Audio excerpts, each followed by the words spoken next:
Hello again. Great to see you. Welcome back to Pac 14's One-on-One. I'm Roger Fallabout, sitting in for the vacationing Phil Tillman. And on the program today, I'll have to admit to you, I have a topic that I know very little about. So like you, we're going to be educated together. It's the Civil Air Patrol, and we're thrilled to have with us in the studio today, Lieutenant Colonel Kenneth Tom. Ken, welcome to the program. Well, thank you. Glad to be here. Pleasure to have you with us. Thank you. As we like to do with the show, new guests, we like our viewers to learn a little bit about you, so why don't we have you start by telling us something about Ken Tom? Okay. I guess the easiest thing to do is start where I am and kind of work backwards. I'm a volunteer in the Civil Air Patrol, and that's what we're going to talk about, but that's very much a part-time activity. My main job, I'm an Episcopal priest. I have a church that I'm responsible for in Snow Hill. And prior to that, I was an aerospace engineer.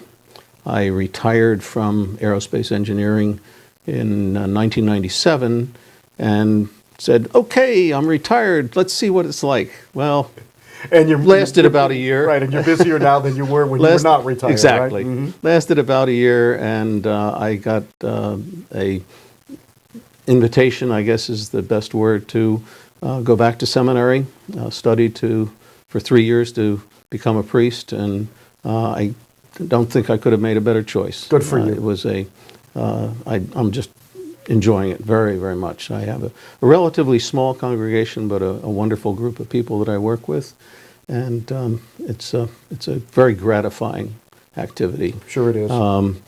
It's another serving the people type activity, very much like Civil Air Patrol is a serving the people activity. But as I say, prior to that, I was an aerospace engineer. I graduated from college with a degree in electrical engineering, but went almost immediately into space-related activities and gravitated to the space division of General Electric, and spent 25 years in the aerospace industry, most of the time working on a contractual basis for the National Aeronautics and Space Administration. What did you do for them? We initially, the company I worked with, integrated a series of spacecraft called the Interplanetary Monitoring Platforms. What we did was we took experiments from the various scientists, a basic design platform from NASA, put it all together, went to the Cape Canaveral for the launch, and then provided the operating team that operated the spacecraft once it was in the air. Then later, the company got a contract to work with NASA, providing on-site support activities, and I finished up with them working on the Global Geospace Sciences program. Excuse me. Global Geospace Sciences program, and I had a team of technicians and engineers that flew two spacecraft, two international spacecraft. That one was flying a polar orbit around the Earth, primarily looking at polar activities, and the other one was in an equatorial orbit, providing simultaneous measurements of solar activity. And as we were talking earlier, before we began the program, you grew up on the East Coast. I did. Around Atlantic City. Right. And were involved as a young man in the Civil Air Patrol as well, correct? I was in the Civil Air Patrol as a cadet in a squadron in Atlantic City, New Jersey, and then transitioned to a squadron in Camden, New Jersey. When my family moved from the shore to Haddonfield, which is a suburb of Camden. The nearest squadron was in Camden, New Jersey, and I was involved there for a couple of years as a cadet. When I went off to college, of course, I no longer was associated with the Civil Air Patrol, but spent good indoctrination, and that's where I first learned to fly. Cadets in CAP at that time did not have an organized flying program as we do now, but the particular squadron I was in had a scholarship program. And if you did a lot of different things that were appropriate for supporting the squadron and supporting the outside activities of the squadron, you had a potential for winning 10 hours of instruction. And I was one of the lucky winners. So I got to learn how to fly, and I actually soloed when I was 17 years old. So. Is that unique for someone that young? No. If you are really interested in flying, you can solo at 16 in a powered airplane.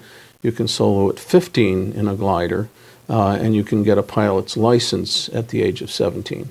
I wasn't quite that good at it. Mm-hmm. We've talked now on the periphery about the Civil Air Patrol. As I said, coming into the program, I know very little about it.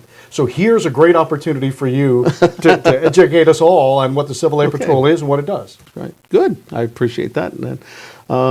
First of all, Civil Air Patrol is the auxiliary of the United States Air Force, and it's a pseudo-military organization with a mission to support the Air Force's activities in the area of search and rescue. That's one of our principal missions. Excuse me.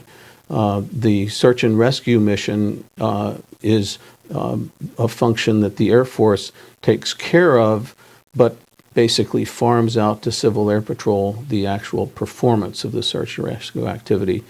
In addition to the search and rescue activity, we have two other primary missions. One is our cadet program, and the other is aerospace education.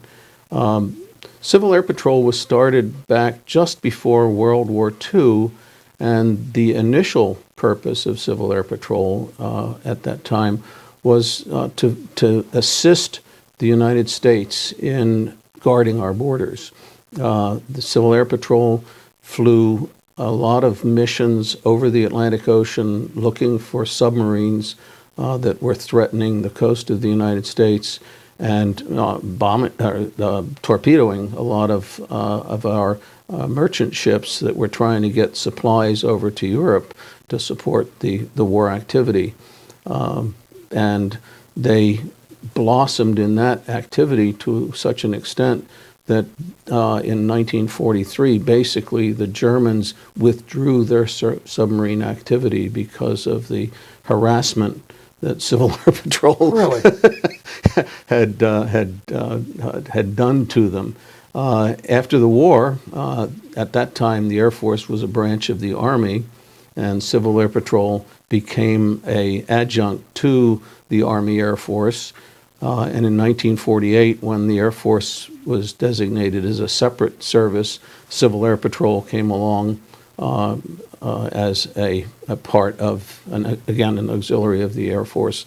And they had demonstrated at that time their continuing value for the search and rescue type activity. And that continues to be one of the functions that we perform in service to the country.